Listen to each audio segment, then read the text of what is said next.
Railway की जमीन को बेचकर अपनी अकूत संपत्ति बनाई हो, जिसके ऊपर रेलवे की संपत्ति को बेच के परिवार के लिए अकूत संपत्ति कमाने के मामले चल रहे हैं। परिवार के लोग वैसे मामलों पर बेल पे, तो उस व्यक्ति के किसी इस प्रकार के बयान का कोई मतलब नहीं रह जाता। समझा जा सकता है कि वो कैसे थे उस वक्त, और आज जो बयान वो दे रहे हैं, यदि यही सोचे होते उस वक्त तो शायद वो सब गलतियां। बंगाल की जो सरकार है और वहां की जो मुख्यमंत्री हैं सुश्री ममता बनर्जी जी, वह मानवता को जीवित नहीं रहने देना चाहती, महिलाओं के मान सम्मान को ठीक नहीं रहने देना चाहती, और स्वयं महिला होते हुए भी टीकाकरण अभियान की शुरुआत हो रही है।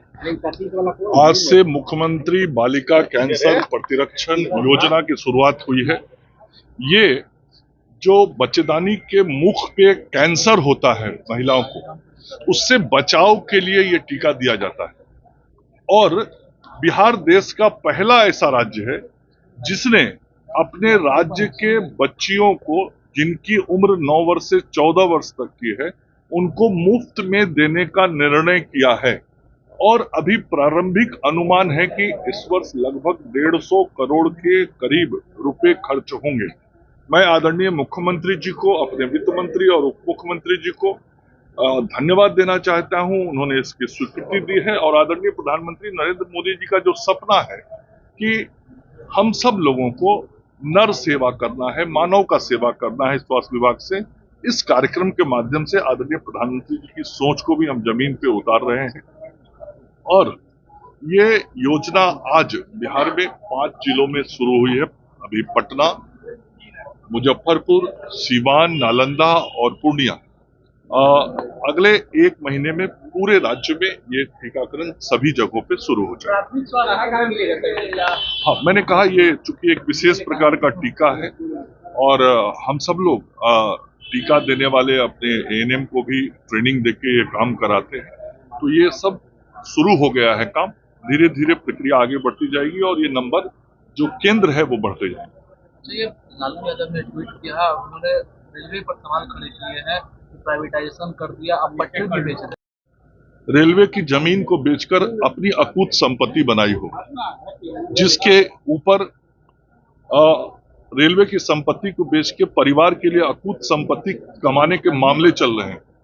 परिवार के लोग वैसे मामलों पर बेल पे, तो उस व्यक्ति के किसी इस प्रकार के बयान का कोई मतलब नहीं रह जाता है। जो व्यक्ति स्वयं रेलवे मंत्री के रूप में रेलवे के संपत्ति के बदले अपनी संपत्ति बनाने का जिन्होंने प्रयास किया हो, उससे समझा जा सकता है कि वो कैसे थे उस वक्त।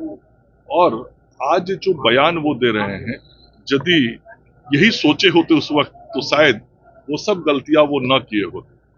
बंगाल में फिर से जूनियर डॉक्टर आमरण अनशन। बंगाल की जो सरकार है और वहां की जो मुख्यमंत्री हैं सुश्री ममता बनर्जी जी, वह मानवता को जीवित नहीं रहने देना चाहती, महिलाओं के मान सम्मान को ठीक नहीं रहने देना चाहती, और स्वयं महिला होते हुए भी किस प्रकार से पश्चिम बंगाल में महिलाओं को अपमानित किया जा रहा है, उनके इज्जत आबरू को चोट पहुंचाने की कोशिश हो रही है, ये पूरी दुनिया देख रहा है। लेकिन ममता बनर्जी जी को कोई फर्क नहीं पड़ रहा है।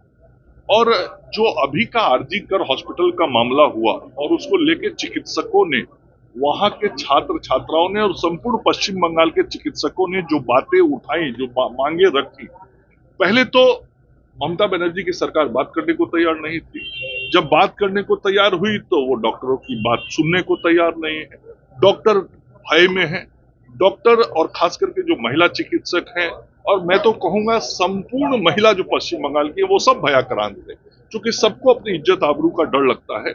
और हमारे जो चिकित्सक अपनी वाजिब बातों को वहां सरकार के सामने कह रहे हैं, रख रहे हैं, वो ममता बनर्जी सुनने को तैयार नहीं है। इसलिए तैयार नहीं है कि जो पूरा घटनाक्रम आरजी कर का हुआ था, उसमें जो उनके नजदीक के लोग फंसे हुए हैं, टीएमसी के लोग, उनको बचाना ही उनका मकसद है।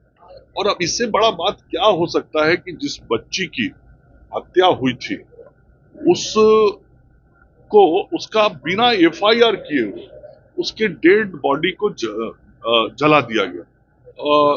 तो ये तो सीधा सीधा सबूत को समाप्त करने का सरकारी पहल था और सरकार के संरक्षण में इतना बड़ा काम ममता जी के नाक के नीचे कलकत्ता में हुआ तो क्या बिना उनके इशारे के हुआ? सब उनके इशारे पे हुआ। और अभी भी हमारे चिकित्सक यही चाहते हैं पश्चिम बंगाल के कि सत्य की जीत हो, न्याय मिले और जो दोषी हैं उन पर कार्रवाई हो और आगे वो सुरक्षित रह सके। तो अपनी बातों को वो कह रहे हैं, लेकिन ममता बनर्जी ना तो सत्य को आगे आने देंगी, ना न्याय होने देंगी, ना चिकित्सकों के हित के बारे में कुछ सोचेंगे। एक बार